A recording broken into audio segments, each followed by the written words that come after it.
Hello and welcome back to Bookmark Chronicles. Today I'm doing a spoiler-free review of the If You Can series by Christina C. Jones. Many of you know that I have been working my way through her backlist, and I believe this is her first time writing romantic suspense, and she did not disappoint. I rated all three of the books in the series 4.5 stars. They're very quick, they're very readable, they're gonna keep you on the edge of your seat, and I highly recommend. Before I talk about each individual book, I do want to name some content warnings that are pretty prevalent throughout the entire series.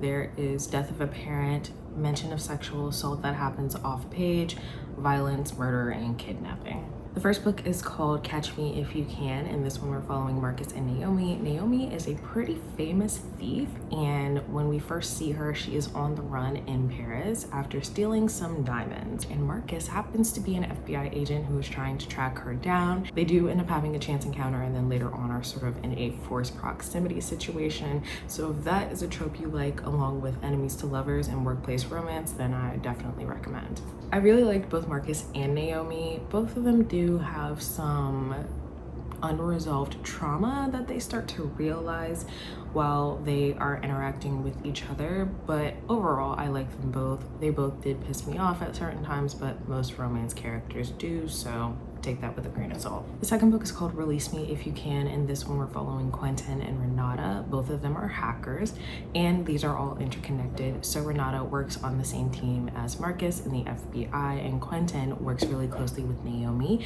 They've also been friends since childhood, and so they've been working together for a really long time. In this one, Renata's daughter gets taken, and she enlists Quentin's help to get her back. While Quentin and Renata are the main focus of this second book, we do still get occasional POVs from Marcus and Naomi, which I enjoy. I know that some people, when there are more POVs added, they start to dislike it, but for me, it's the opposite. The more POVs, the better, honestly.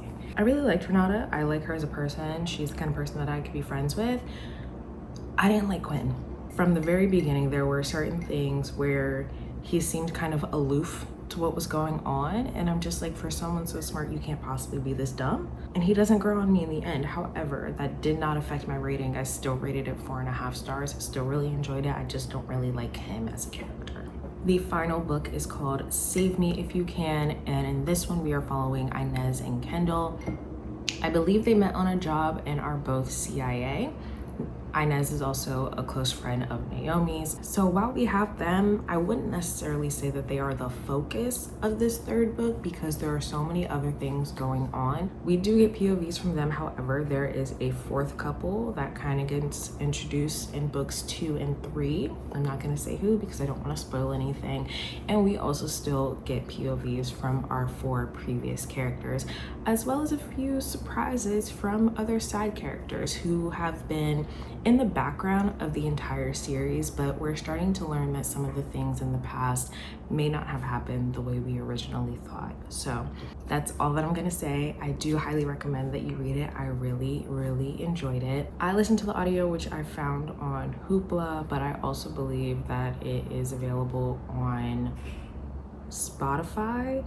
The ebooks are available on Kindle Unlimited, and if you listen to the audiobooks, I don't remember the male narrator's name, but Wesley Siobhan is the female main character, and I love anything that she narrates. If Wesley Siobhan's name is on it, I'm gonna listen to it. But definitely recommend, especially if you are a fan of romantic suspense, or if you haven't tried romantic suspense yet and you want to sort of get into it. I think that this is a pretty good starting point. But let me know if you have read these or if they are on your TBR. Otherwise, that's all I have for you today, and I'll see you in the next video.